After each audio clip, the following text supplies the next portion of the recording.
So I used to have this really big crush on this girl named Rebecca in my math class back in 7th grade. Rebecca was about 5'2", she had brunette hair and a really pretty face and a nice looking light skinned body. And her body was about, I want to say, pretty nice. It wasn't extravagant, like her boobs weren't like, oh my god, it's just all over the place, and her ass wasn't like, oh my god, she's got them apple bottom jeans. But you know, she had a pretty good rack and she had a pretty good back. But what was so scary about Rebecca was the fact that not only did she have the looks, but she also had the intelligence. I don't know about you, amigos and amigas, but when a girl has not only the looks and the intelligence, that's the perfect girl out there, because that means that she's not stupid, but she's also smart, so she can have an intelligent conversation with you. And personally, I always found to be Rebecca the diamond in the rough, because for some reason guys would never actually go after her, but if somebody actually found out that you went out with Rebecca, ain't nobody gonna complain to you and go like, ew, you went out with that chick?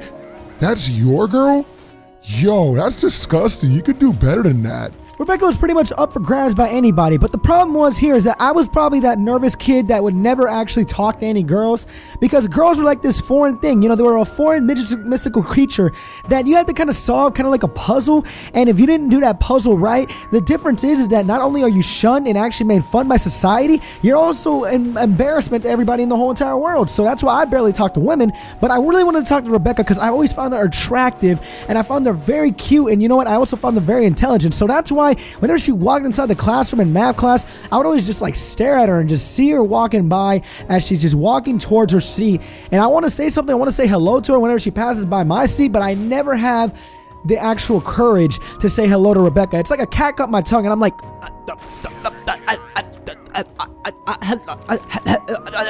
I could never actually make out a word to actually say to Rebecca. But there was this one time when our teacher one day in math class, our teacher walked in there and Miss Springs announced to the class, "Hey students, I got a project for you guys, so we're gonna have to have a little bit of partner work on this." And me and Dave, my best friend back in the 7th grade, we looked at each other and we're like, yes! Yo, you ready to take on this project that we usually do and always get 100 on this stuff? Hell yeah, Jonathan, I'm ready to take on this project and get this 100% with you.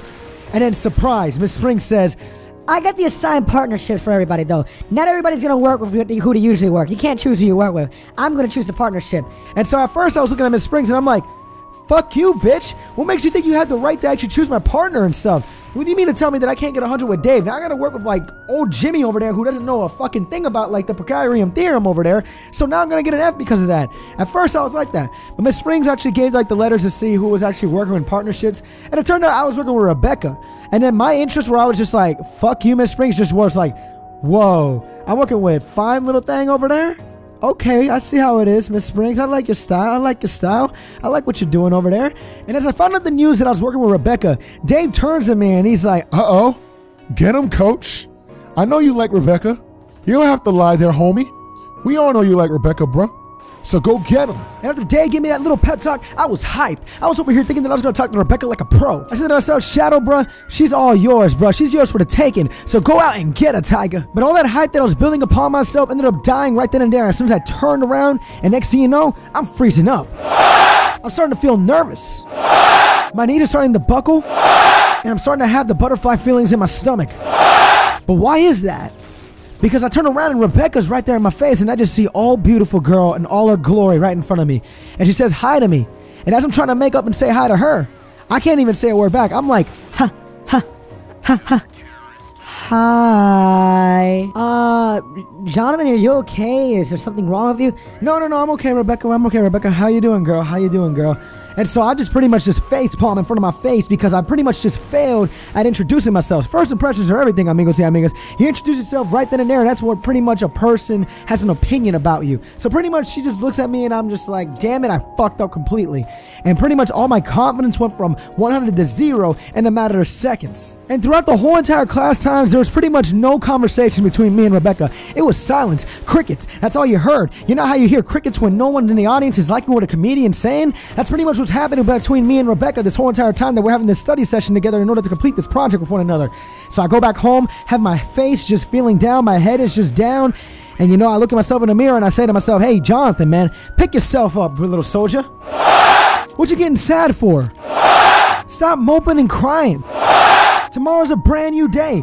So go out there and get them, bruh.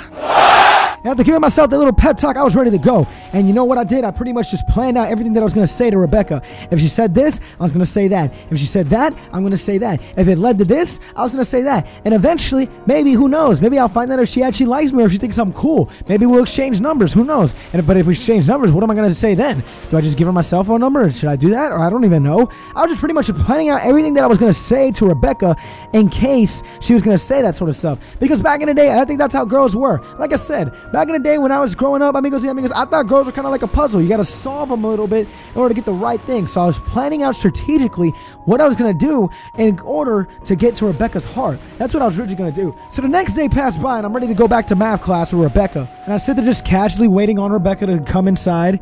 And then Rebecca gets there and I say what's up to her. And we start having a normal conversation for once. So you think things are going pretty well. But it's kind of like awkward conversations where it's like, yeah. Okay, cool.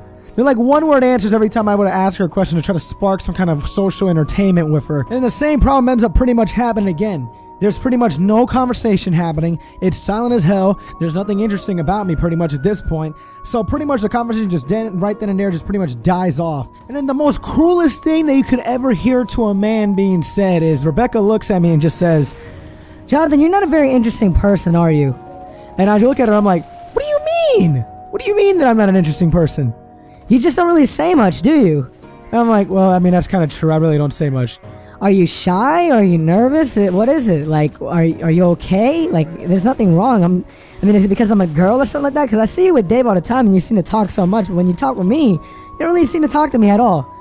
And I just tell her straight up. I'm like, I would say I'm a little nervous around girls, I guess. Well, don't be. It's not that bad. Trust me, it's not that bad. It really isn't. But I pretty much just lost everything right then and there. Because even though she was being friendly with me, she pretty much just like said, you know, Jonathan, you're not an interesting dude. You're not my type. Deuces. Because she never talked to me after that project was over. So my shyness literally overcame me and didn't let me try to go after this girl. Who knows? I think about it to this day. You know, if I actually would have actually socialized a little bit with her, who knows? Maybe Rebecca would have actually went out with me. Because now I don't really talk to Rebecca anymore, but she's actually not that bad looking of a chick, so who knows? Maybe I should hit her up nowadays. I hope you guys enjoyed that story, amigos y amigas. And I want you guys to take something from that story real quick. Is don't be shy. You know, be confident with yourself, man. Because back then I used to be a really shy person, and stuff like that happens, man. It's just when you end up wondering yourself, like, yo, what would have happened if I actually would have been social? Who knows? Maybe I wouldn't have been single at the time.